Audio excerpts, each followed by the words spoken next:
안녕하세요. 사연 읽어주는 남녀입니다.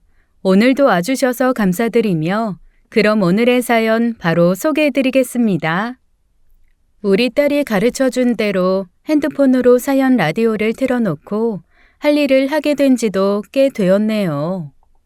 사연을 들으면서 마음 아파하기도 하고 무릎을 치며 기뻐하기도 하다가 오늘은 제가 말하고 싶은 특별한 일이 있어서 사연을 보내게 되었어요. 이 사연을 이야기하려니 가슴이 저며오기도 하지만 결국 제 얘기를 털어놓으면서 마음의 병을 조금씩 치유해야겠다는 생각에서 사연을 보내게 되었답니다. 무슨 이야기를 먼저 꺼내야 할까요? 우리 집안의 희망이 송두리째 무너져버린 바로 그 이야기부터 시작해야겠어요. 저의 고향은 서울에서 한참 먼 시골이랍니다. 서울에서 우리 집을 오려면 고속버스를 타고 한참을 와서도 하루에 2번 정도 다니는 버스를 오래 기다려 타고 들어와서 또 걸어야 하는 후미진 농촌이었죠. 가지고 있는 논이래야 서너 마지기 정도였고 주로 밭농사를 지었지만 그걸로 우리 남매 넷을 포함한 부모님까지 생계를 해결하기에는 너무나도 힘든 상황이었답니다. 1960년대 당시엔 서울로 무작정 올라가면 공장에서 일자리를 쉽게 잡을 수 있는 시절이었어요. 남동생들이 아직 어릴 때 저는 집을 떠나 서울로 올라와서 한 공장에 취직을 했죠. 그리고 저희 집에는 우리 4남매 중에 부모님의 희망, 아니 온 집안의 희망인 언니가 있었답니다. 언니는 집에서 1시간 반이나 산 넘고 또 산을 넘어서 다녀야 하는 초등학교 시절부터 수재라는 칭찬을 들어가면서 월반을 해서 초등학교를 5년 만에 마쳤죠. 중학교, 고등학교를 모두 1등으로 졸업하고 우리 식구들 중에서는 아니 우리 마을에서는 처음으로 서울대학교 사범대학에 그것도 장학생으로 입학을 했답니다. 언니는 학교를 졸업하고 모 중학교 교사로 발령을 받아서 집안의 생계를 책임지고 있었어요. 일찍이 서울로 올라온 저는 공장에 취직했고 기숙사 생활을 하면서 생활비를 아껴 버는 돈의 거의 전부를 집으로 보냈죠. 덕분에 제 아래에 있는 남동생 둘은 서울은 아니지만 대처로 나가서 상업학교에 다닐 수 있었답니다. 그러다 보니 저희 집안에서 저만 초등학교밖에 못 나온 처지가 되고 말았지만 부모님은 저를 더 없는 효녀로 여겨주셨답니다. 그리고 저는 공장 생활을 하며 같은 회사에서 만난 성실한 사람과 결혼을 하게 되었죠. 어렸을 때 부모님을 잃고 숙부의 손에 자랐지만 구김살 없고 쾌활한 성격을 가진 사람이었어요. 그리고 어디 내놔도 손색 없이 귀티가 나는 사람이었죠. 인물이 좋은 사람이었습니다. 언니보다도 먼저 하는 조금 이른 결혼이었어요. 결혼을 하고 곧 아이가 들었었고 딸을 낳았답니다. 남편이나 저나 여전히 공장에서 잔업과 철야 작업까지 해야 하는 쉽지 않은 생활이었죠. 그리고 임금이 한창 저임금이던 시절이라죠. 나중에 들은 이야기지만요. 둘이 벌어 둘이 살기에도 참 빠듯하더군요. 그러나 착실하고 선한 성품의 남편과 부모님을 닮아서 천성이 부지런하다는 칭찬을 받는 저. 그리고 어려운 환경에서도 탈없이 자라주는 아이와 함께 저는 세상에 아무것도 부러운 것이 없었답니다. 그리고 저희 언니는 여전히 온 집안과 온 마을의 자랑이었어요. 그런데 누가 상상이나 했을까요? 이런 저희 집안의 희망이 한순간에 무너지리라는 것을요. 어느 날 부모님으로부터 언니가 휴직을 했으며 그 이유는 모른다는 편지를 받게 되었어요. 그리고 언니에게 찾아가 보라는 간절한 말씀도 덧붙이셨죠. 언니에게 찾아갔지만 언니는 그저 몸이 안 좋아 휴직을 했을 뿐이라고 하더군요. 하긴 가늘고 여리여리한 몸에 너무 공부에만 열중한 언니의 건강에 무리가 갔다는 것은 충분히 이해할 만한 일이었어요. 그러려니 하고 저는 여전히 잔업과 철야를 해가며 집에 돈을 보냈고 남동생들도 집과 가까운 대도시에서 일자리를 잡았답니다. 그렇게 약 1년 정도 지났을 때 언니에게서 만나자는 전가를 받았어요. 언니는 예전과는 달리 얼굴이 부어 푸석푸석했고 많이 살이 찐 상태였습니다. 가늘기만 한 언니가 살이 찌는 것은 바람직했지만 결코 건강해 보이지는 않는 안색이었기에 만나자마자 걱정이 되었죠. 희수가, 언니가 미안해. 나하고 얘기 좀 하자. 언니, 갑자기 밑도 끝도 없이 그게 무슨 소리야? 뭐가 미안해? 일단 우리 집으로 가자. 가서 얘기할게. 얘기가 길어. 언니가 자취를 하는 방에 들어섰을 때 저는 그만 기절을 할 정도로 놀라고 말았답니다. 방 안에는 이제 갓 태어난 아기가 꼼지락거리며 누워 있었어요. 저는 도대체 어떻게 된 일인지 몰라 이러지도 저러지도 못하고 있었죠. 언니는 갑자기 울음을 터뜨렸습니다. 그리고 울다가 이야기하다가 언니답지 않게 횡설수설하는 이야기를 대충 정리해보면 이랬어요. 언니는 언니와 같은 학교 대학원을 다니는 남자를 만나 연애를 했답니다. 당시로는 흔치 않은 대학원생, 저는 사실 대학원이 뭔지도 몰랐어요. 대학원에서 박사가 되기 위한 공부를 하고 있던 그 남자는 대학원을 졸업한 후 교수가 되면 언니와 결혼하기로 굳게 맹세했다고 했어요. 한 번도 서로의 변심을 의심해보지 않은 좋은 사이였다는 것이었죠. 그런데 이 남자가 대학원을 졸업하고 박사학위를 받으면서 어느 대학교의 교수가 되었고 언니와 결혼하겠다고 그쪽 집안에 이야기를 했답니다. 그런데 그 집안의 반대가 거셌다고 하더군요. 아버지가 교육자이시고 대대로 물려받은 재산도 많은 시쳇말로 좋은 집안이었어요. 그 집에서 아무 볼 것 없는 집안 출신의 언니를 며느리로 맞아들이는 것을 거세게 반대했다더군요. 그렇게 시댁이 될 집에서 둘의 사이를 반대하는 가운데 언니는 몸에 이상이 있는 것을 느꼈다고 했습니다. 산부인과에 갔고 이미 아이가 3개월째 언니의 몸 안에서 자라고 있다는 것을 알았다더군요. 언니는 아이를 낳기를 원했고 교사의 몸으로 결혼 전에 배가 불러 학교에 출근할 수가 없었기 때문에 아이를 낳을 때까지 휴직을 한 것이라고 설명했죠. 그제야 언니가 갑자기 휴직을 한 이유를 알 수 있었어요. 아이를 낳았고 아이는 건강한 아들이었답니다. 그런데 문제는 바로 아이 아빠의 태도였어요. 집안에서 계속 거세게 반대하자 아름아름 마음이 기운 것 같다는 것이었죠. 요즘이야 세상이 좋아져서 아이를 얼마든지 엄마의 호적에 올릴 수 있지만 당시만 해도 아이의 아빠가 허락하지 않으면 아이를 호적에 올릴 수 있는 방법이 없었습니다. 사생아, 지금은 없어진 말이지만 그때 바로 그 조카 아이는 언니가 사귀던 그 남자의 허락이 없으면 호적에 올라갈 수도 없고 제대로 취학을 할 수도 없는 처지가 되고 마는 것이었죠. 언니가 아기를 낳자 남자의 태도는 완전히 변했다고 하더군요. 언니는 이미 우리가 아는 그 지적이고 이성적인 모습이 아니었어요. 어찌할 바를 모르고 눈에 초점도 흐려진 모습이었죠. 언니의 이야기가 끝나자 우리 자매는 그냥 서로 붙잡고 서럽게 울었습니다. 시골의 한미한 집안에서 태어났다는 사실이 생전 처음 아프게 실감나더군요. 희수가 이 아이를 네 남편 호적에 올려줘. 부탁이야.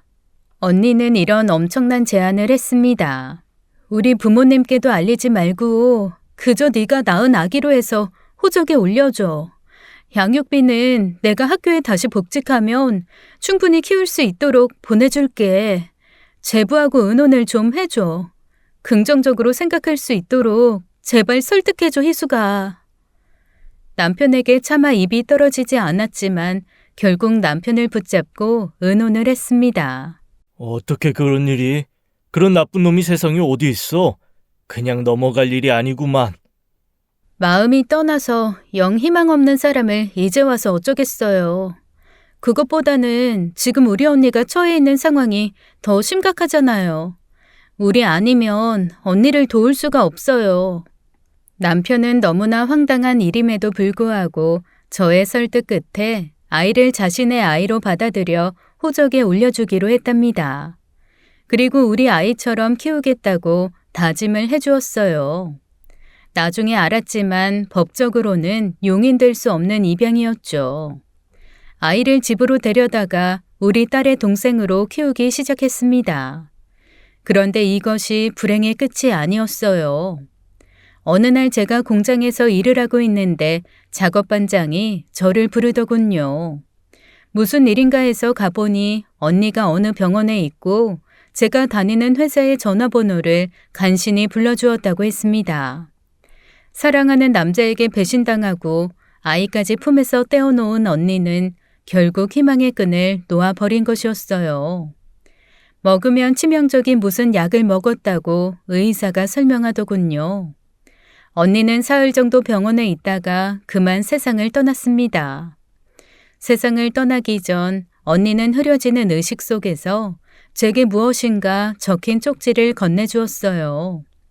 쪽지를 보니 어느 대학교의 주소였고 어떤 사람의 이름이 적혀 있었습니다. 저는 직감적으로 아이의 생부가 있는 학교와 그 사람의 이름이라는 것을 알 수 있었어요. 그러나 언니의 죽음의 원인을 아는 사람은 저와 남편뿐이었죠. 친정에도 언니가 아이를 낳아 저에게 입양시켰다는 것을 아는 사람은 없었어요. 시골에서 초등학교를 간신히 졸업한 저와 남편은 아이들을 이 서울에서 오로지 우리 힘으로 키워야 하는 처지가 되고 말았답니다. 언니가 살아생전에 아이의 양육비를 보내던 때와는 처지가 완전히 달라져 있었죠. 아이들을 먹이기 위해 남편과 저는 안 해본 일이 없었어요. 공사장, 남의 집 가정부 등등 돈이 되는 일이라면 무엇이든 했죠. 어른 둘만 누워도 꽉 차는 월세방 한 칸을 간신히 마련해서 살면서 잠자는 3시간 정도를 빼고는 일을 했습니다. 아이들은 그렇게 어려운 와중에도 무럭무럭 자라주었어요. 특히 아들은 언니를 꼭 닮아 좋은 머리를 타고난 아이였죠. 딸아이는 저를 닮았고 저보다도 더 순종적이고 얌전하기만 했답니다. 무엇이든 제 동생에게 양보했고 자기를 먼저 내세우는 일이 없는 아이였어요. 게다가 조카, 아니 아들아이는 초등학교 때부터 언니처럼 한 번도 1등을 놓치지 않는 수재였죠. 반에서 반장을 맡기도 했어요. 그러던 어느 날 아들의 학교에서 학급 반장과 임원들의 엄마들 모임이 있으니 다녀가라고 하더군요. 저는 기쁜 마음으로 할 수 있는 온갖 단장을 하고 자랑스럽게 어깨를 한껏 세우고 학교로 갔답니다. 그럼 오신 어머님들 소개하는 시간을 갖도록 하겠습니다. 먼저 반장 김영우 어머님부터 일어서셔서 다른 어머님들께 인사해 주세요. 저 반장인 김영우 엄마 되는 사람입니다. 엄마가 무능해서 아무것도 해준 것이 없습니다. 저를 빼고 부반장 엄마를 비롯한 다른 엄마들은 젊고 화려했습니다. 그에 비해 저는 너무 남루했고 그 엄마들 틈에서 어디로 숨을 곳을 찾고 싶을 정도였죠. 아무튼 어떻게 저떻게 학부형 모임이 끝나고 집으로 돌아왔어요. 그런데 그날 이후로 아들아이가 이상하게 말이 없어졌습니다. 명랑하던 아이가 갑자기 말도 없어지고 먹을 것도 예전처럼 먹지 않으니 걱정이 될 수밖에 없었어요. 형우야, 너 어디 아프니? 아니면 무슨 일 있어? 엄마한테 말해봐. 아들은 대답이 없었습니다. 오히려 벽 쪽으로 돌아앉아서 저를 쳐다보지 않으려고 했죠. 그래도 제가 집요하게 이유를 묻자 아이는 갑자기 울음을 터뜨렸습니다. 애들이 다 엄마 보고 엄마가 아니고 할머니 아니냐고 그런단 말이야. 다른 엄마들은 다 예쁜데 엄마는 왜 그래? 엄마한테서 이상한 냄새도 난단 말이야. 그리고 우리 집은 이게 뭐야? 부반장네 집에 갔더니 걔 방이 우리 사는 방하고 마당을 합친 것보다 더 넓었어. 아들은 울면서 울부짖듯 말했어요. 저는 그제야 아이가 왜 그렇게 말이 없어졌는지를 알게 되었죠. 언니를 그렇게 보낸 슬픔과 아이들을 키우면서 겪은 서름에 삼키고 삼켰던 제 눈물도 함께 터져나왔습니다. 아이를 껴안고 한동안 울었어요. 먼저 떠난 언니가 너무나 그리웠고 또 원망스럽기도 했습니다. 뭐가 그리 급해서 이 예쁜 아이를 두고 그렇게 먼저 떠나버리고 말았는지요. 그렇게 한바탕의 서름이 아이와 저를 휩쓸고 지나갔고 그 후 아이의 입에서 다시는 학교에서 엄마 오시라는 소리를 들을 수 없었어요. 중학교, 고등학교 때 모두 공부를 잘해서 반장을 하면서도 단 한 번도 저를 학교에 오라고 하지 않더군요. 딸아이는 가끔 친구를 데리고 집에 와서 그 좁은 방 안에서 소꿉장난을 하고 놀기도 했어요. 그런데 아들은 결코 그런 일이 없었답니다. 남편과 저는 아들이 중학생이 되고 고등학생이 되어서도 아들의 친구 이름 하나를 알지 못했고 단 한 명도 얼굴을 본 적이 없었죠. 형우야, 너는 친구 하나도 없이 그냥 공부만 하니? 친구들하고 놀러도 다니고 운동도 좀 하고 그래야 되는 거 아니야? 그러게 말이다. 아니 너무 공부만 하면 건강 해쳐. 뭐든지 적당한 게 좋은 거란다. 이 집에 친구들도 데려오려무나. 그러면 이 아빠가 맛있는 떡볶이도 사줄게. 너 여전히 엄마 아빠하고 집안이 부끄러워서 그러니? 그런 거 아니에요. 친구 없어요. 친한 애들 만들어놔봤자 공부하는데 방해만 돼요. 저는 무조건 저하고 경쟁하는 애들 다 이기고 최고 대학교 최고 학과에 갈 거예요. 좋은 학교 좋은 과 간다는데 말릴 사람은 없지만 무조건 1등만 하는 게 중요한 게 아니란다. 주변 사람들과 좋은 관계를 만들어가면서 함께 살아가는 것도 중요한 거야. 주변에 좋은 사람들이 많다는 게 얼마나 중요한 일인지 알아야 돼. 사람은 항상 혼자 되었을 때를 대비하고 살아야 한단다. 몸을 돌보지 않고 닥치는 대로 일을 하면서 아이들을 키우며 맞이했던 세상은 정말 차디찬 곳이었습니다. 한강물의 절반이 저의 눈물이었다고 해도 과언이 아니었죠. 그러나 그렇게 차가운 세상에서도 좋은 사람을 많이 만났어요. 공사장에서 남자들도 지기 어렵다는 벽돌을 찌고 계단을 오르는 일을 할 때 일부러 제가 질짐해서 벽돌을 몇 장을 빼주면서 다 채운 척 해주는 공사장 감독도 있었죠. 그리고 봉투를 붙이는 부업을 할 때 짐찐 몇 원을 더 얹어주면서 아이들 과자 사주라는 고마운 사람도 만났어요. 저는 그렇게 차디찬 세상에서 좋은 사람들을 만날 때마다 언젠가 우리 집이 조금이라도 먹고 살만하게 되면 꼭 저보다 힘든 사람들을 도우며 살 것이라고 속으로 다짐했답니다. 차가운 세상에서 그런 좋은 사람들의 작은 배려가 얼마나 따뜻하고 힘이 되던지요. 저는 아이들에게 사람과 사람 사이에서의 작은 배려가 얼마나 중요한 것인지를 가르쳐주고 싶었습니다. 그래서 친구도 없이 공부에만 매달리는 아들아이가 참 많이 걱정되기도 했어요. 아들이 저와 남편의 걱정을 아는지 모르는지 저희 부부는 아무튼 아들의 친구들을 하나도 모를 뿐만 아니라 분명히 학교에서 진학이나 필요한 일이 있을 때 학부형을 찾을만 한데도 아들에게서 그런 말조차도 들은 적이 없었습니다. 언젠간 아이들이 학교에 가고 남편도 나가고 오랜만에 혼자 집에 있을 때 저는 한동안 쳐다볼 틈도 없었던 거울 앞에 서서 제 모습을 찬찬히 뜯어보았죠. 아들은 이제 고등학생인데 거울 안에는 평생 농사일에 찌든 저희 친정 어머니보다도 더 늙어 보이는 낯선 여인이 서 있었습니다. 다시 한번 서름이 저를 휩쓸고 지나갔죠. 아이들이 없는 틈에 실컷 놀고 난 저는 더 이를 악물었습니다. 아들을 대학에 보내려면 더 노력해야 했어요. 아주 좋은 학교에 갈 성적이 되지는 않았지만 웬만한 성적을 유지하고 있었던 딸아이는 공부 잘하는 동생의 앞길을 위해 자신이 대학을 포기하겠다고 이미 중학교 때 담담하게 말했습니다. 그것이 또 엄마 아빠의 짐을 덜어주는 것이 될 것이라고도 했죠. 엄마, 나 고등학교 빨리 졸업하고 어디든 취직해서 돈 조금씩이라도 벌 거야. 엄마랑 아빠 조금이라도 덜 힘들게. 엄마, 손이 이게 뭐야? 나무 껍질 같잖아. 엄마, 나 취직해서 첫 월급 타면 엄마 손에 바를 핸드크림 제일 먼저 사줄게. 너도 대학교에 가야지. 그래야 멋진 신랑감도 만날 수 있을 거란다.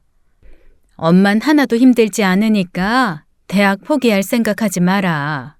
아빠도 초등학교밖에 안 다녔지만 세상에서 제일 좋은 분이잖아. 꼭 공부 많이 한 사람이라고 다 아빠처럼 좋은 사람 아니라는 거 나 잘 알아요. 이렇게 어린아이답지 않은 말을 하면서 딸은 굳이 대학교에 가라고 하는 저를 오히려 설득했답니다. 저는 여러 번 딸에게 대학교를 포기하지 말라고 했지만 딸아이는 고집을 꺾지 않았어요. 그런 여력이 있으면 제 동생을 더 지원하라고 했죠.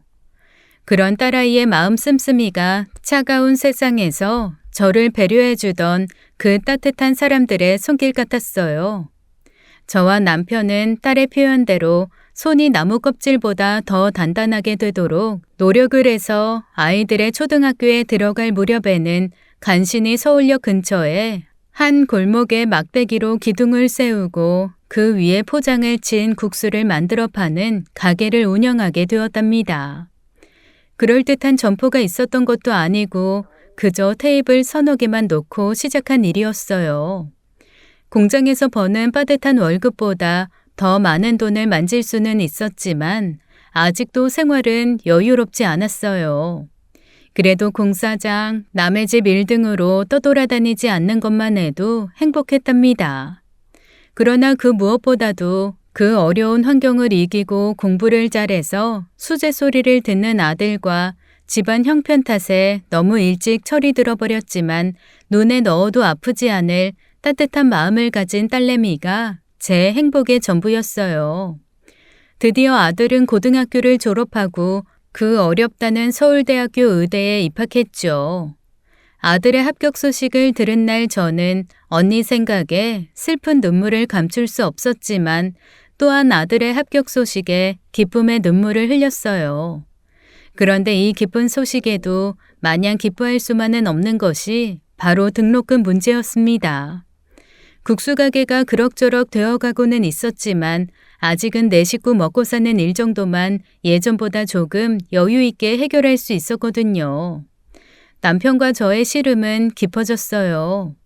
의과대학의 등록금은 다른 학과의 등록금보다 많이 비싸더군요. 어떡하면 좋아요. 애는 공부를 잘해서 저렇게 턱 최고학과에 입학하게 됐는데 등록금 댈 돈이 없으니 말이에요. 어떻게든지 마련해 보자고. 내가 이 친구 저 친구한테 조금씩 구워보기라도 할 테니까 당신도 최대한 노력해봐. 알았어요. 어떻게든지 정해진 날짜 안에 등록할 수 있도록 해야죠. 당신한테는 언제나 미안해요. 아들아이의 일에 관해서 저는 남편에게 항상 미안한 마음을 가지고 있을 수밖에 없었죠. 그러나 남편은 그런 제 말에 핀잔을 주곤 했습니다. 그런 말 하지 마. 형우 엄마, 당신이 자꾸 그런 말 한다는 건 결국 형우를 우리 아들로 생각하고 있지 않다는 증거야. 왜 아직도 그런 생각을 해? 형우는 틀림없는 우리 아들이야. 남편은 아이의 등록금 마련을 위해 동분서주했어요. 당신 형우 생부 주소 가지고 있지? 그 사람에게 좀 부탁해보면 안 될까? 남편은 마음이 급한지 누가 들으면 큰일 날 소리를 하고 있었어요. 저는 남편의 말이 혹시라도 누구에게 들리지 않을까 염려하지 않을 수가 없었죠. 그러면서도 저는 남편의 말을 반복해서 생각해 보았어요. 그리고 제가 여전히 간직하고 있는 언니의 쪽지도 생각해 보았습니다. 저는 머릿속으로 아들의 생부에 대해 수없이 상상했었어요. 용기를 내 찾아가 볼까? 안 되는 일이지. 아니야, 가보자. 하루에도 수십 번씩 상상이 오가는 혼란스러운 나날이 계속되었죠. 그런데 이런 일을 두고 바로 하늘이 돕는다고 하는 거겠죠. 장학생으로 선정되었던 학생이 무슨 일인지 입학을 포기하면서 등록금 전액을 지원받는 장학생이 되었다고 아들이 말하더군요. 형우야, 입학식이 며칠이랬지? 아빠하고 지우하고 같이 가련다. 3월 3일이에요. 그런데 오시지 않으셔도 돼요. 너 또 엄마 아빠가 부끄러워서 그래? 엄마랑 아빠가 이번엔 큰맘 먹고 지우하고 같이 옷도 한 번씩 장만했어. 그런 거 아니에요. 오시지 마세요. 거리도 가깝지 않아요. 아들은 끝까지 오지 말라고 했지만 저는 국수가게 문 앞에다 아들이 서울대학교에 입학해서 가게 하루 쉽니다라고 커다란 글씨로 써붙여 놓고는 가게를 하루 닫고 서울대학교로 남편과 딸과 함께 갔어요. 꿈에도 잊을 수 없는 우리 언니가 다녔던 바로 그 학교였어요. 가는 동안 언니 생각이 많이 나서 저는 딸과 남편 모르게 눈물을 훔쳤습니다. 그런데 이게 웬일일까요? 학교에 가보니 입학식은커녕 그저 여기저기 왔다 갔다 하는 학생들만 보이는 것이었어요. 엄마, 우리 날짜 잘못 알고 온 거 아니야? 이게 어떻게 된 거지? 아니야. 네 동생이 분명히 3월 3일이라고 했어. 형우 엄마, 당신이 잘못 들은 거 아니야? 입학식은커녕 아무것도 없잖아. 우리 식구들은 결국 그렇게 허탕을 치고 집으로 돌아올 수밖에 없었죠. 그리고 학교에 갔다가 늦게 귀가한 아들을 붙잡고 물었어요. 엄마는 참, 제가 언제 3월 3일이라고 했어요. 3월 2일이라고 했지. 제가 정신이 없어서 잘못 들었던 모양이었습니다. 입학식 날부터 허탕을 쳤지만 아들은 그 천재들만 모여있다는 서울대 의대를 우수한 성적으로 졸업했고 대학병원의 인턴으로 나가게 되었어요. 모진 고생의 끝이 바로 이렇게 깊은 것이었구나 하고 생각했죠. 남편과 저는 국수가게 운영에 더욱 열심히 매달렸어요. 아들이 졸업하고 개원을 하고 싶어 한다는 것을 알았기에 조금이라도 도움이 되고자 했죠. 비록 병원을 개원할 그 엄청난 돈을 다 마련하지는 못한다고 해도 말이죠. 국수가게는 잘 되었습니다. 우리 집 국수가 맛있다는 소문이 나면서 국수 포장마차는 문전성시를 이루었죠. 이제는 포장을 걷어치우고 그럴듯한 점포를 얻어서 국수 전문점을 할 수 있게 되었어요. 남편과 저는 국수 장사를 해서 버는 돈을 부동산 여기저기에 조금씩 투자를 했고 투자를 하는 곳마다 호재를 만나 가격이 급등했답니다. 어느새 사람들은 우리 부부를 알부자, 국수 재벌 등으로 부르기 시작했어요. 그렇게 세월은 흘러 아들은 인턴과 레지던트 과정을 무사히 마치고 대학병원은 아니지만 다른 큰 종합병원에 월급을 받는 의사로 취직했습니다. 그리고 딸은 고등학교를 졸업하고 다니던 중소기업에서 만난 착실해 보이는 사위감을 데려와서 인사시켰어요. 그러던 중에 더욱 큰 경사가 생겼답니다. 실력 있는 의사로 경력을 키워가던 아들이 드디어 결혼하고 싶은 여자가 생겼다는 것이었어요. 아이고, 정말 잘 됐구나. 어떤 아이냐? 어떤 아이길래 우리 의사 선생님 마음을 이렇게 훔쳐간 거야? 제가 지금 일하고 있는 병원에서 만난 사이예요. 집안도 좋은 아이예요. 아버지 어머니도 모두 의사이신 의사 집안이에요. 곧 같이 개원할 거예요. 조만간 인사시킬 텐데 집이나 가게 말고 다른 곳에서 만나요. 장소는 제가 정해서 알려드릴게요. 누나는 결혼 얘기 없어요? 네가 짝이 생긴 이상 지우 결혼도 서둘러야겠구나. 그래야 네가 빨리 결혼하지. 누나보다 앞서서 결혼하는 건 좀 그렇지. 나와 남편 그리고 딸은 아들이 나오라고 하는 어느 호텔 레스토랑에서 예비 며느리를 만났죠. 재색을 겸비한 아이였어요. 좋은 집안에서 성장한 아이답게 귀티가 철철 흐르더군요. 저는 한눈에 예비 며느리가 마음에 들었답니다. 형우야, 그리고 올케. 벌써 이렇게 불러도 될지 모르겠지만 우리 엄마하고 아빠, 우리 둘만 보고 세상을 달리듯 살아오신 분들이세요. 결혼하면 당연히 우리 부모님 잘 모시고 살 거죠? 형우를 위해서 인생을 사셨다고 해도 과언이 아닌 분들이에요. 당연하지. 누나, 걱정하지 말아요. 누나부터 얼른 결혼식 치를 생각하고요. 그럼요. 저희가 부모님 잘 모실 거예요. 누님은 걱정하지 마시고 결혼해서 잘 사시면 그게 효도예요. 그렇게 화기애애한 분위기에서 첫 만남이 끝나고 그 이후로 아들과 예비 며느리는 저희 부부에게 정말 살가웠답니다. 예비 며느리는 결혼 전인데도 집으로 자기 살림을 조금씩 들이기 시작했어요. 어차피 와서 살 집인데 미리 조금씩 짐을 들이는 게 나중에 편할 것 같다면서요. 이 집 참 사연이 많은 집이지요. 단칸방, 월세집, 전셋집을 떠돈 끝에 국수 전문점이 문전성시를 이루고 재산이 모이면서 은근히 며느리를 데리고 살 생각에 무리해서 장만하게 된 집이었답니다. 물론 아들이 따로 살림을 나겠다고 하면 그럴듯하게 내줄 여유도 이제는 있었어요.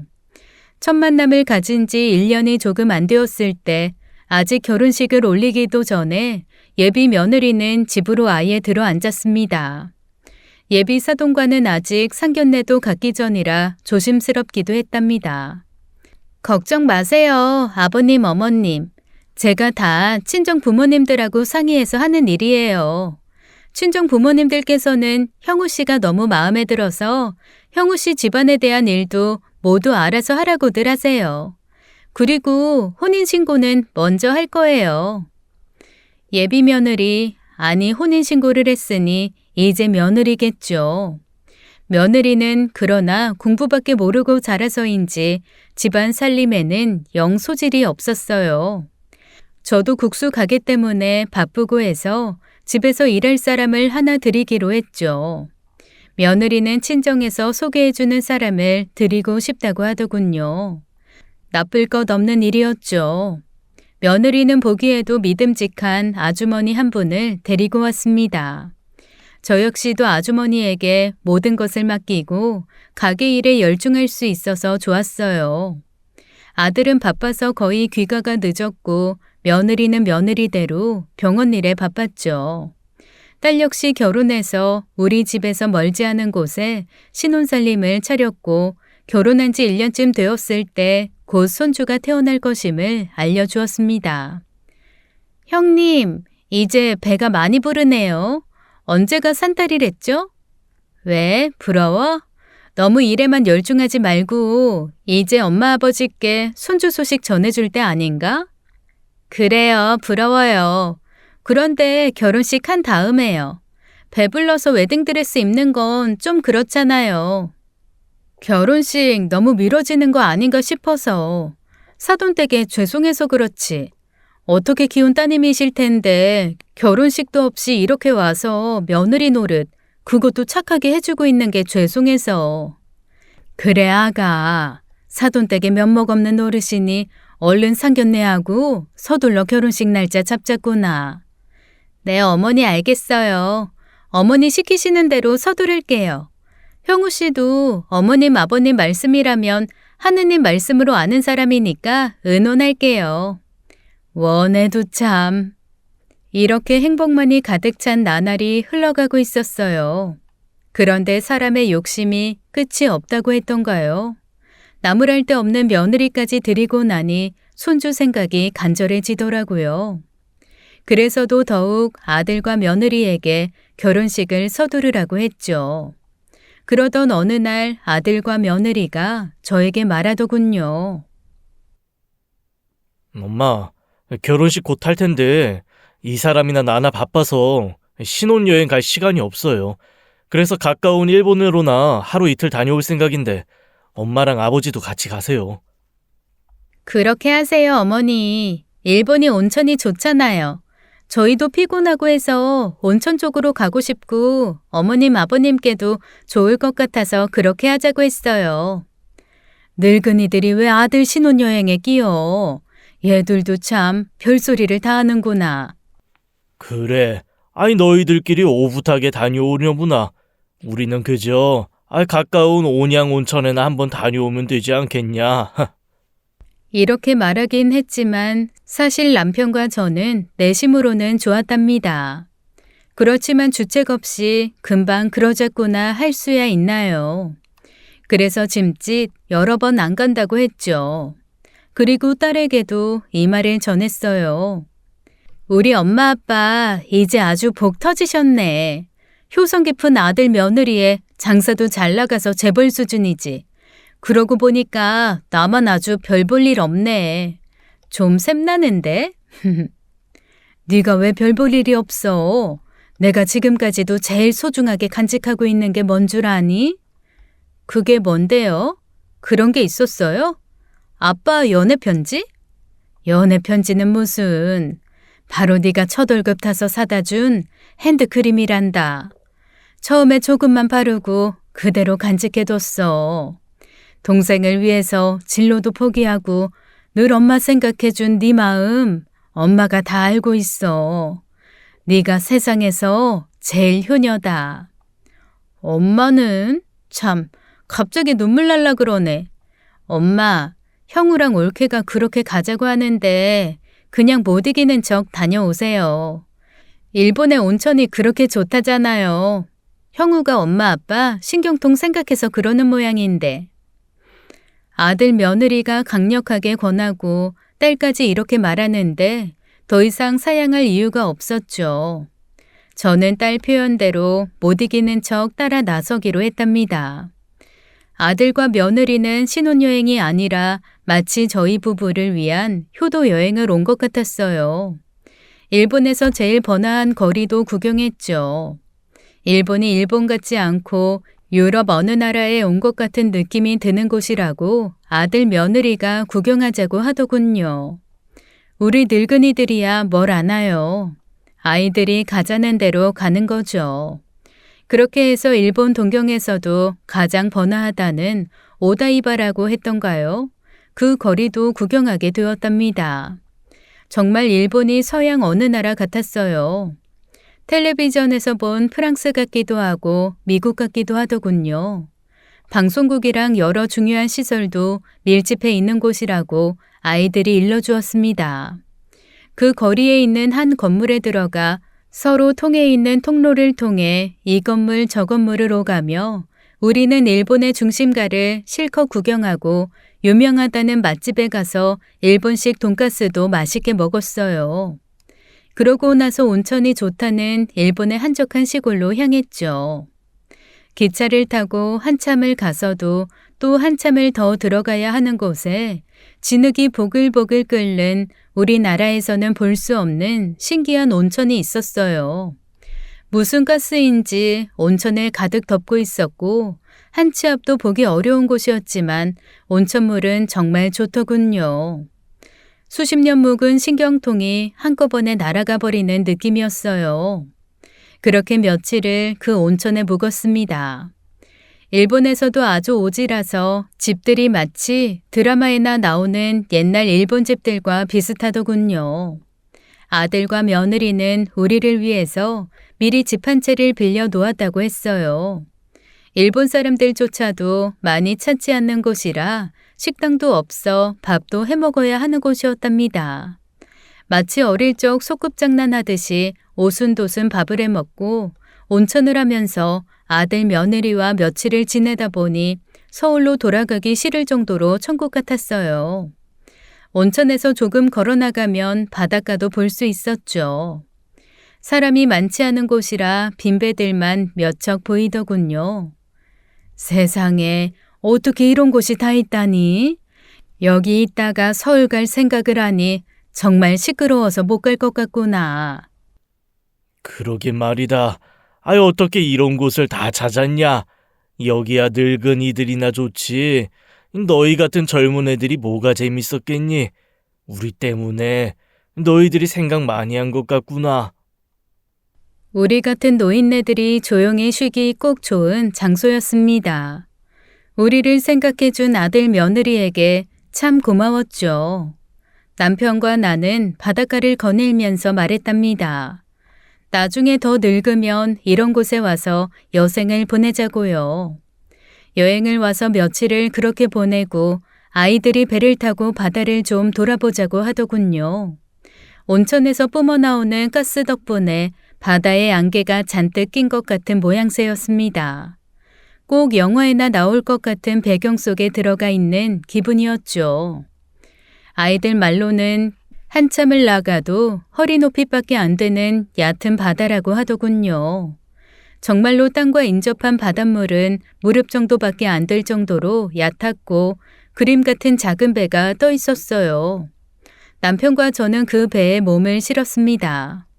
배가 살랑살랑 움직였고 남편과 저는 어릴 때 시골 동네에 흐르는 개천에서 물놀이를 하는 어린 아이들 같이 서로에게 물을 튕기며 놀았죠. 이런 것을 신선 노름이라고 하는 것이겠죠. 아이들을 키우기 위해 겪어야 했던 그 모진 고생들이 이제 정말 다 옛날 일이 되어 있었어요. 아들과 며느리는 따로 오붓하게 시간을 보내는지 한참을 나오지 않더군요. 우리 두 늙은이는 아들 며느리를 방해하지 않기 위해서 배 위에서 한참 더 시간을 보냈답니다. 얼마나 시간이 흘렀을까요? 아이들은 아직 나오지 않고 있었어요. 배 위에서 바라보는 안개가 낀 것 같은 풍경이 너무 좋아 아이들과 같이 보고 싶더군요. 그래도 아이들을 방해하지 않아야 손주도 빨리 볼 수 있겠죠. 우리는 배 안에 있는 노를 저어 바닷가에서 조금 더 떨어진 곳으로 나가보았답니다. 유황인지 무슨 가스인지 안개가 자욱해서 바다의 깊이를 알 수 없었기에 좀 두렵기도 했지만요. 남편이 바다로 내려서더군요.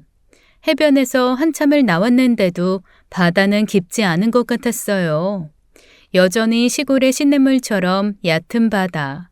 남편은 마치 어린아이가 된 것처럼 바지를 걷고 물속을 텀벙거리며 걸어다니더군요. 그러다가 한순간 갑자기 남편의 모습이 시야에서 사라졌어요. 분명 얕은 바다라고 텀벙거리며 걷던 사람이 시야에서 사라져버리고 나니 겁이 더럭 나더군요. 얕은 바다라고 알고 있던 곳에서 갑자기 깊은 바다를 만난 것이 틀림없었습니다. 형우 아버지! 형우 아버지! 어딨어요? 형우 아버지! 대답이 없었습니다. 몇 번을 더 불러보아도 대답이 없자 저는 울면서 아이들이 있는 집으로 뛰어갔어요. 아이들은 이야기를 듣고 나더니 이곳은 핸드폰도 잘 터지지 않는 곳이지만 외부에 연락을 취해보겠다고 하면서 남편이 사라진 바다 쪽으로 뛰어나갔죠. 그리고 잠시 후 다시 돌아오더니 외부와 연락이 닿았다면서 제 아버지를 찾겠다고 다시 나가더군요. 저는 그저 울면서 아이들과 남편이 돌아오기를 기다리는 수밖에 다른 도리가 없었어요. 그런데 한참이 지나도 아이들과 남편은 돌아오지 않았습니다. 정신을 차려보니 주변이 무섭게 고요하더군요. 온 세상 사람들이 다 사라지고 저 혼자 남은 것 같은 느낌이었어요. 그래도 아이들이 외부와 연락이 닿았다고 했으니 누가 와도 오겠지 하는 믿음이 처음에는 있었죠. 그런데 시간이 지날수록 그 믿음은 부질없는 것이 되고 있었어요. 남편도 아이들도 한참이 지났는데도 돌아오지 않고 있었습니다. 저는 문득 아이들이 남편을 찾아 깊은 바다로 들어갔다가 변을 당한 것이 아닐까 생각했죠. 제 아버지를 찾겠다고 둘 다 바다에 뛰어들었다가 생각보다 깊은 바다에 변을 당한 것이 틀림없었어요. 저는 이제 이성을 잃고 집 밖으로 뛰쳐나갔습니다. 형우야! 형우 아버지! 아가! 마음이 급하니 핸드폰도 어디 있는지 찾기 어렵더군요. 아이들이 분명 외부와 연락이 닿았다고 했으니 핸드폰이 있으면 연락이 될 것 같았어요. 그러나 핸드폰을 어디 두었는지 도저히 찾을 수가 없었습니다. 여전히 남편과 아이들을 목 놓아 부르면서 미친 듯이 바닷가를 헤맸어요. 우리가 탔던 배가 바람에 밀려왔는지 가까운 바닷가에 떠 있었지만 그 배에는 남편도 아이들도 없었습니다. 그렇게 보이지 않는 아이들과 남편을 목 놓아 부르다가 바닷가에서 정신을 잃었었나 봐요. 꿈일까요? 얼핏 한국말이 들리는 듯 했습니다. 모든 것이 한순간의 꿈만 같았고 제정신이 아닌 와중에도 남편과 아이들이 걱정되어 미칠 것만 같았어요. 저도 모르게 입에서 외침이 새어나왔습니다. 도와주세요. 우리 아들 며느리, 아이들 아버지가 무슨 변을 당한 것 같아요. 나 길 몰라요. 도와주세요. 듣는 사람이 있건 없건 무의식 중에 외쳐댔어요. 그리고 어느 순간 눈물이 얼굴을 흥건하게 적시도록 흐르고 있다는 것을 느꼈죠. 듣는 사람이 있을 것 같지 않은 오지라는 것을 알면서도 저는 그저 미친 사람처럼 한 말을 또 하고 또 하는 수밖에 없었습니다. 거의 실신을 해가는 중에 다시 얼핏 한국말이 들리는 듯 했어요. 저 혹시 염천교 국수 포장마차 아주머니 아니십니까? 꿈결처럼 이런 말도 들려왔습니다. 저는 이제 제가 죽었는지 살았는지도 제대로 느끼지 못할 상황에 처해 있었죠. 헛소리도 들리는 것 같은데 여기가 이승인지 저승인지도 구별이 가지 않았어요. 염천교 국수 포장마차 아주머니 맞으시죠? 맞네요. 저 기억 못 하시겠습니까? 그러고 나서 저를 잡아 일으키는 손길이 느껴졌습니다. 천천히 그리고 친절하게 저를 잡아주는 손길이 현실로 느껴지고 저는 그 손길에 따라 움직였어요.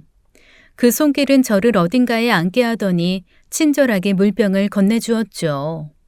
저는 건네주는 물을 마시고는 조금이나마 정신을 차릴 수가 있었습니다. 그제야 그 친절한 손길의 얼굴을 볼 수 있었어요. 그런데 얼굴을 보아도 잘 기억할 수가 없더군요. 분명히 저를 염천교 국수 포장마차 아주머니라고 불렀던 그 사람이 맞는 것 같은데 말이에요. 이게 어떻게 되신 일입니까? 이 먼 곳까지는 어떻게 오셨으며 왜 혼자세요?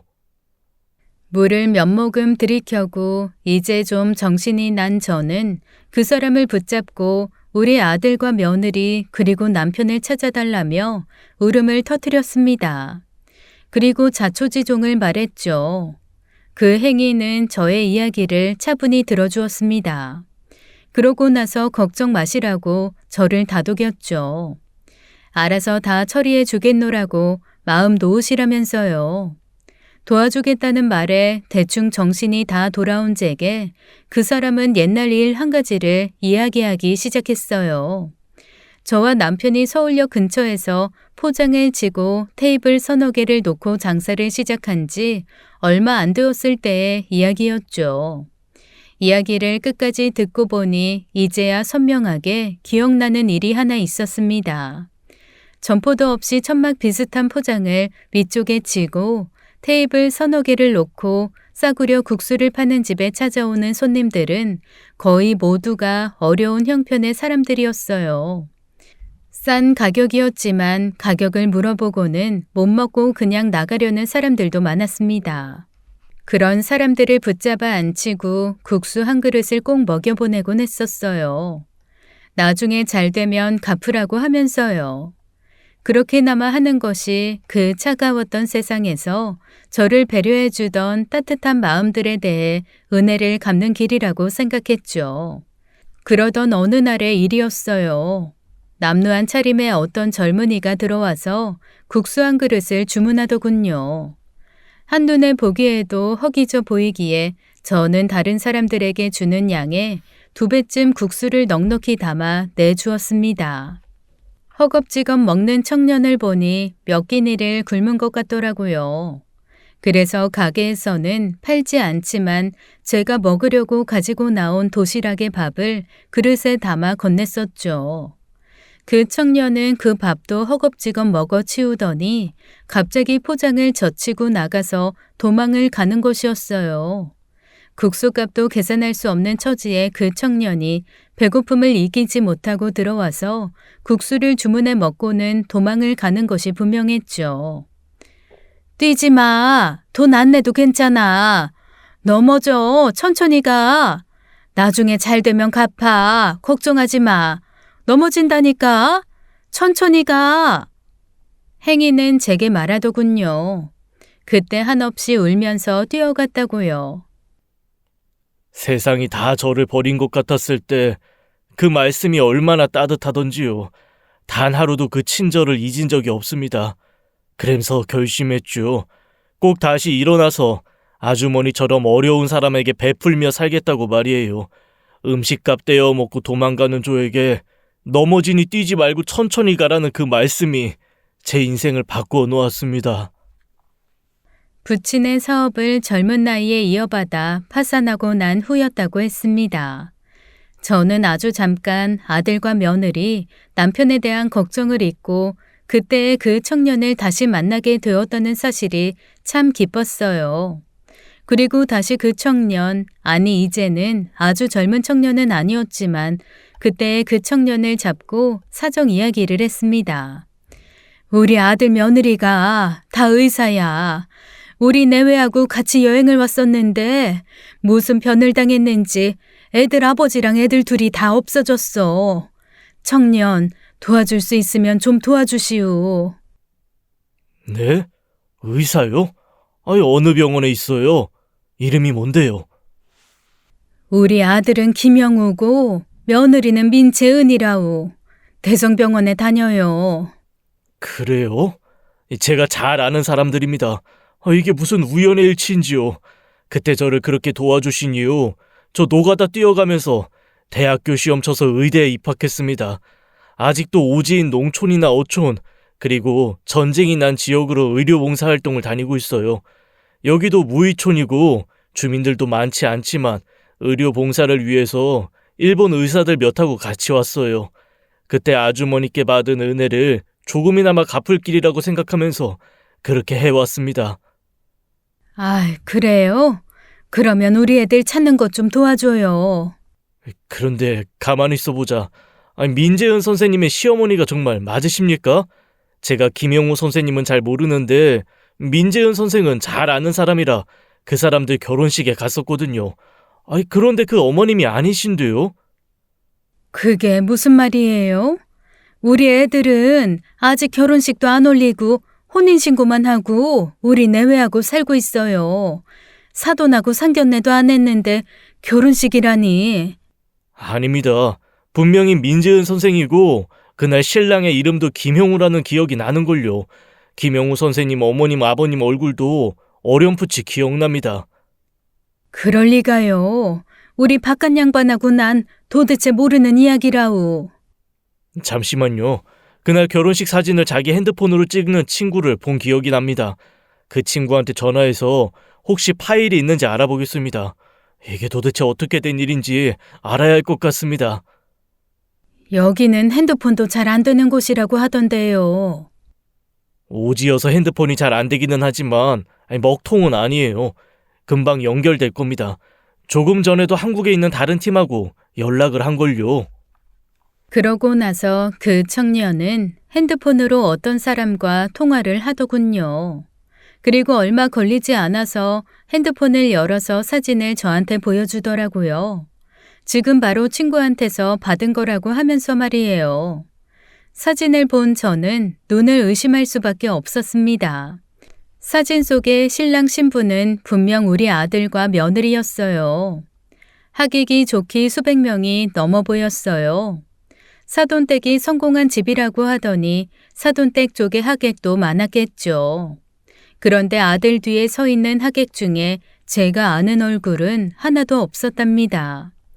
하긴 저는 아들 친구 하나도 알지 못했으니까요. 더 놀라운 것은 아들 옆에는 떡하니 아버지와 어머니가 서 있다는 사실이었어요. 그런데 아버지는 분명 우리 남편이 맞는데 어머니는 제가 아니었죠. 한 중후한 노부인이 아들의 어머니 자리에 남편과 나란히 서 있는 것이었어요. 이게 어떻게 된 일이요? 젊은 양반, 이게 어떻게 된 일이냐 말이에요. 우리 아들하고 며느리가 맞아요. 그리고 아버지도 우리 남편이 맞고요. 그런데 어머니는 도대체 누구란 말이에요?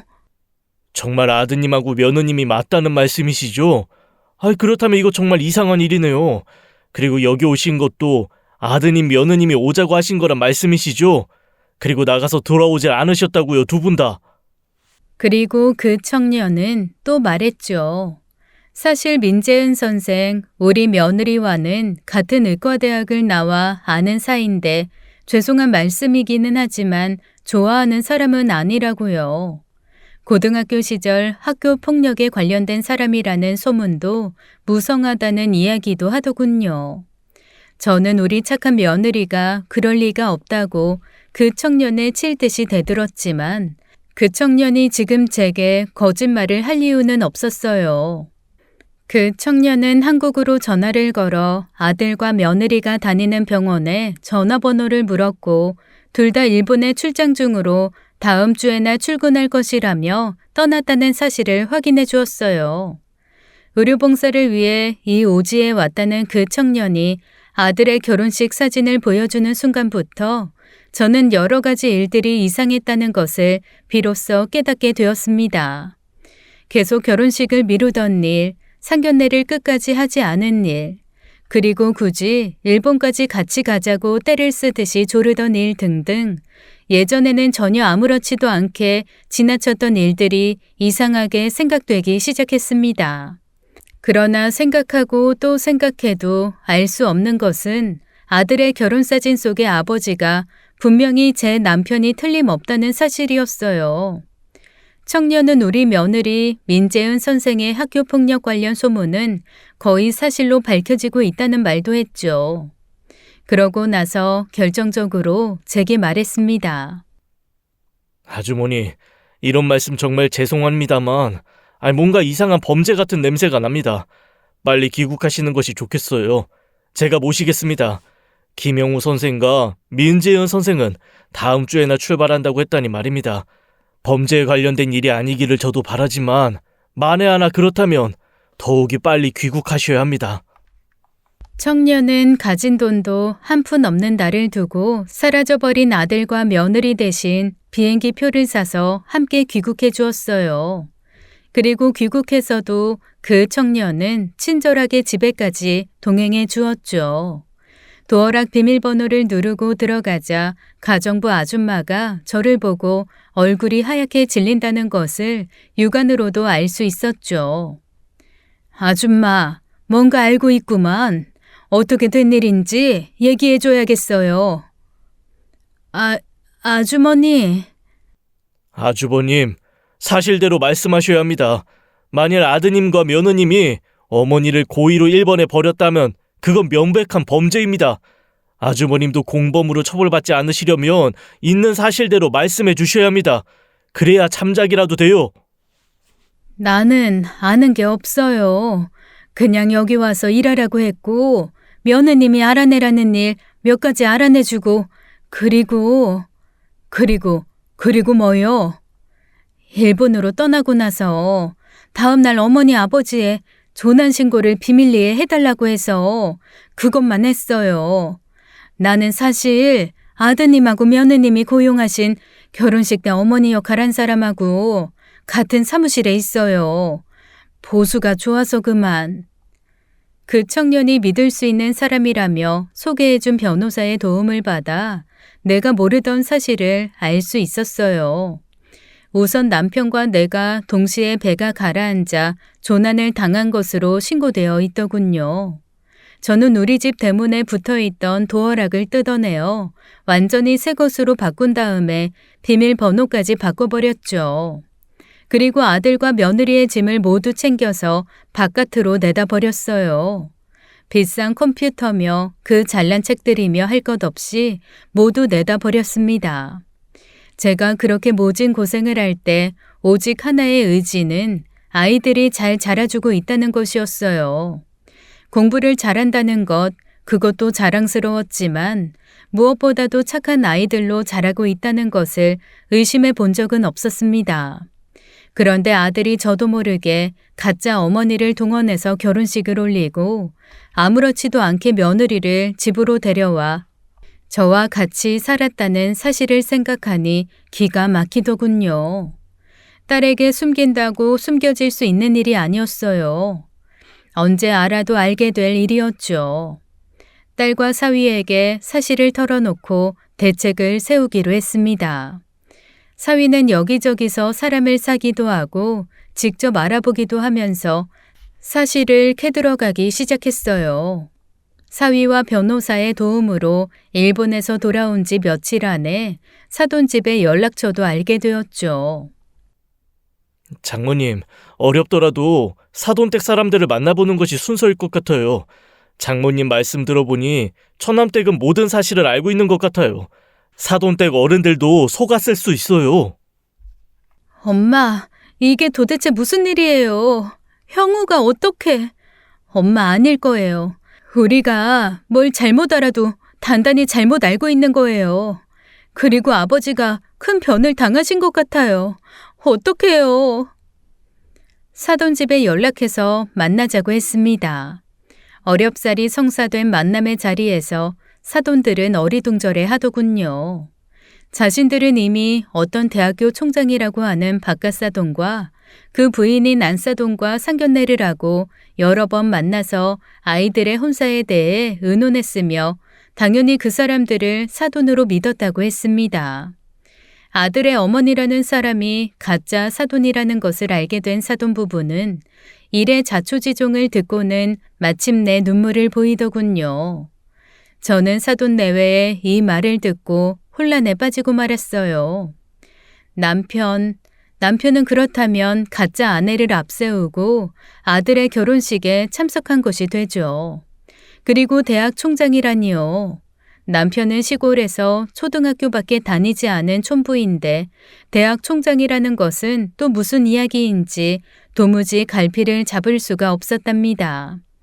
그러나 어쨌든 일본의 그 온천에서 바닷속으로 사라지는 것을 목격했기에 딸처럼 저도 남편에 대한 걱정을 접을 수가 없었어요. 며칠 후 우리 집 대문의 도어락 소리가 삑삑거리며 울렸습니다. 열릴 리가 없죠. 몇 번을 더 눌러도 안 되자 문을 쾅쾅 두드리는 소리가 들렸어요. 아주머니 문 여세요. 도어락은 왜 마음대로 바꾸셨어요? 이 아줌마가 정말 미쳤나 봐. 마음대로 이게 무슨 짓이에요? 시키는 일이나 잘하고 있을 것이지. 저는 직접 대문을 열기 위해 나갔습니다.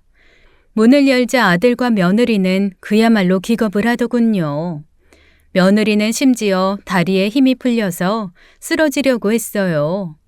그런 며느리를 아들이 부축했고 둘의 얼굴은 정말 유령이라도 본 듯 혼비백산한 모습이었죠. 엄마가 여길 어떻게... 왜? 이 엄마가 일본에서 죽었을 줄 알았니? 내가 너를 이렇게 키우지 않았는데 이게 도대체 무슨 짓이냐? 너희 둘 다 이 사회를 이끌어가야 하는 사람들이야. 니들이 벌인 일에 대해서 받을 벌을 받고 뉘우치길 바란다. 그리고 도대체 네 아버지는 어떻게 된 거냐? 아버지는 무사하세요. 남편이 무사하다는 말에 일단 한 가지 걱정은 덜었지만 저는 가슴속 깊은 곳으로부터 슬픔과 분노가 솟구쳐 아들의 얼굴을 쳐다볼 수가 없었답니다. 대문을 쾅 닫고 안으로 들어오면서 마음속으로는 피울음을 울었죠. 그리고 언니가 그렇게 세상을 떴을 때만큼이나 아픈 시간이 흘렀어요. 그리고 경찰 조사를 위해 들어간 조사실에서 저는 남편 또래의 남자 한 사람과 마주치게 되었답니다. 처음 보는 사람이었지만 왠지 낯설지 않았어요. 아주 오래전부터 보아온 사람처럼 인상이 친근했죠. 도대체 어디서 봤더라 여러 번 생각하게 하는 사람이었습니다. 그리고 그 인상이 분명해지는 순간 저는 다시 한번 소스라치게 놀라고 말았어요. 제가 아들로 갓난아기 때부터 키워온 우리 형우, 바로 형우와 꼭 닮은 사람이었던 거예요. 엄마, 아니 이모, 이분이 바로 제 생부이시죠. 아들은 모든 것을 포기한 듯 소스라치게 놀라는 제게 마치 선포하듯이 말했어요. 아들이 어떻게 이 모든 것을 알고 있는지에 대한 의문과 더불어 저를 더 놀라게 한 것은 바로 아들의 생부가 피해자로 이 자리에 불려와 있다는 사실이었죠. 저 아이가 20살이 된 때로부터 지금까지 저 아이와 저 아이의 아버지, 아니 이모부 되는 사람에게 협박을 당해왔습니다. 저희 집사람과 아이들에게 모든 것을 밝히겠다고 하면서 돈을 요구했어요. 처음에는 대학 등록금을 내달라고 저 아이 혼자 저를 찾아왔더군요. 그러더니 다음부터는 키워준 아버지인 이모부 되는 사람이 같이 저를 협박하기 시작했습니다. 순간 제 머릿속에 갑자기 장학금을 포기한 학생으로 인하여 장학생이 되었다는 그 기뻤던 소식이 떠올랐죠. 아들이 등록금을 걱정하는 저와 남편의 대화를 엿들었고 그때 남편을 통해 안 사실을 믿기로 해 제 생부를 협박해왔다는 것이었어요. 그러나 저는 아들의 생부의 이 진술을 듣고 다시 한번 너무나 큰 충격을 받고 말았습니다. 남편이 아들과 함께 아들의 생부를 협박해왔다니요. 그리고 이어지는 아들의 진술에 따르면 남편은 처음에는 거부했지만 결국 돈에 대한 욕심을 버리지 못했다는 것이었습니다. 저 모르게 은행에다 자신의 명의로 상당한 돈을 예금해 놓고 있으며 상당한 부동산도 소유하고 있다는 사실도 밝혀졌죠. 모두 아들의 생부로부터 뜯어낸 것이었어요. 욕심은 끝이 없다고 그러면서도 저와 공동명의로 되어 있는 재산을 노렸던 겁니다. 변호사로부터 설명을 들은 바로는 한 가지 사고로 인해 동시에 2사람 이상이 실종되었을 때 동시에 사망한 것으로 친다는 것이었습니다. 즉 남편과 제가 동시에 조난을 당했다는 신고를 미리 하도록 손을 써두고 어딘가에 살아있다는 이야기가 되겠죠. 남편은 법적으로는 귀신이나 마찬가지였어요. 시간이 지나 법적으로 제가 완전히 죽은 것으로 처리되면 나타나서 저와 공동명의로 되어 있던 재산을 나누어 갖기로 되어 있었던 것이었겠죠. 남편이 동경의 한 호텔에 머무르고 있다는 것을 아들이 자백했고 변호사와 경찰이 일본에 전화를 걸어 그 사실을 확인했습니다. 남편까지 사돈 내외를 감쪽같이 속인 결혼에 가담했고 더구나 저를 일본에 버리는 일에까지 관련이 있다는 것을 알고 저는 정말이지 죽고 싶을 만큼 큰 충격을 받았어요. 자기 아이를 낳은 여자와 자식을 버린 사람인데 이 정도야 겪어야 하는 일이죠. 그리고 아버지가 대학 총장쯤은 되어야 또 제 생모처럼 결혼을 반대하는 일에 부딪힐 일이 없겠죠. 생부에 대한 가책은 없습니다. 그리고 생부 대신 저를 키워주신 이모부에게도 역시 제 생부 되시는 분이 갚아야 할 빚을 청산하신 거에 불과하지 않겠습니까? 아들은 자신이 벌인 일에 대하여 그다지 가책을 느끼지 않는 것 같았습니다. 그 사실이 저를 더 슬프게 했어요. 형우 엄마인 희경이한테 잘못한 일을 속죄한다는 심정으로 견뎌왔습니다. 그런데 이제 모든 것이 백일하에 드러나고 나니 오히려 후련한 느낌입니다. 희경이가 스스로 목숨을 끊었다는 사실로 인해 큰 죄책감을 느꼈고 그 때문에도 더 아들 아이의 요구를 뿌리칠 수가 없었습니다. 저는 이 진술을 듣고는 그냥 경찰서 바닥에 뒹굴고 말았습니다. 평생을 믿고 살아온 남편의 실체가 명확하게 드러나는 순간이었죠. 아들에 대한 배신감은 또 말해 무엇하겠어요. 그리고 무엇보다도 죽은 언니가 사무치게 아파할 것이라는 생각에 경찰서 바닥에 뒹굴면서 복받쳐 오르는 울음을 참을 길이 없었죠. 저를 도와준 그 변호사는 해석하기에 따라서 아들과 며느리 그리고 남편에게 형법상의 유기죄가 성립될 수 있다는 이야기를 했습니다. 도움을 필요로 하는 사람을 고의로 방치하거나 도움을 필요로 하는 상태를 일부러 만들어 놓는 것도 모두 유기죄로 해석이 가능하다는 어려운 말도 했어요. 며느리가 고등학교 시절 학교폭력 가해자였다는 사실도 피해자들의 진술에 의해 하나둘씩 드러나고 있었죠. 아들과 며느리가 다니고 있는 병원의 소유주가 바로 아들의 생부라는 놀라운 사실도 알게 되었습니다. 그 병원까지도 차지하기 위해 아들과 며느리는 치밀하게 계획을 세웠었더군요. 며느리의 부모는 요즘 한없이 바쁘답니다.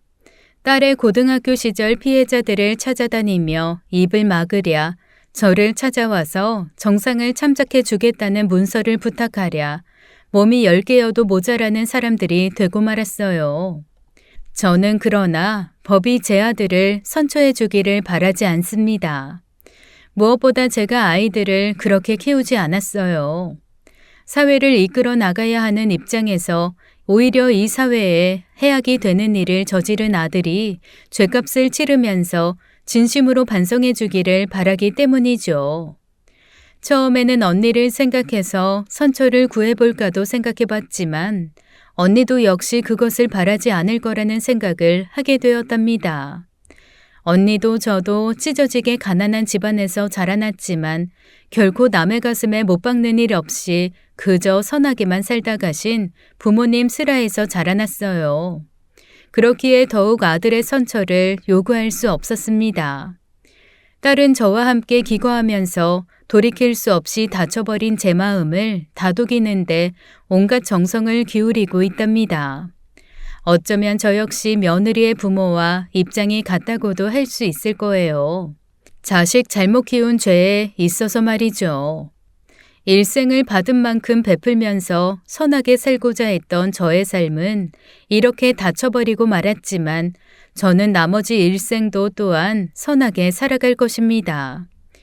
염천교 근처에서 장사하던 시절 저의 작은 선행이 한 청년을 사회에 봉사하는 사람으로 만들었듯이 자식을 잘못 키운 부모로서 사회에 속죄하는 삶을 살아가기 위해서는 마음을 다부지게 먹고 더욱 선하게 살아야겠다는 생각을 하고 있어요. 딸아이도 동생과 아버지의 잘못을 속죄하기 위해 나머지 생을 겸손하고 착하게 살아가야겠다고 말하고 있습니다. 지금 제가 아들과 며느리를 위해서 해줄 수 있는 길은 이것뿐이며 또한 이것이 최선이라고 생각하고 있어요. 남편도 또한 그에 합당한 벌을 받아야겠죠. 결국 제 가슴을 치게 된 이 사연 끝까지 들어주셔서 감사합니다. 지금까지 사연 읽어주는 남녀였습니다. 끝까지 시청해주신 여러분 감사드리며 저희는 다음 사연으로 돌아올게요. 감사합니다.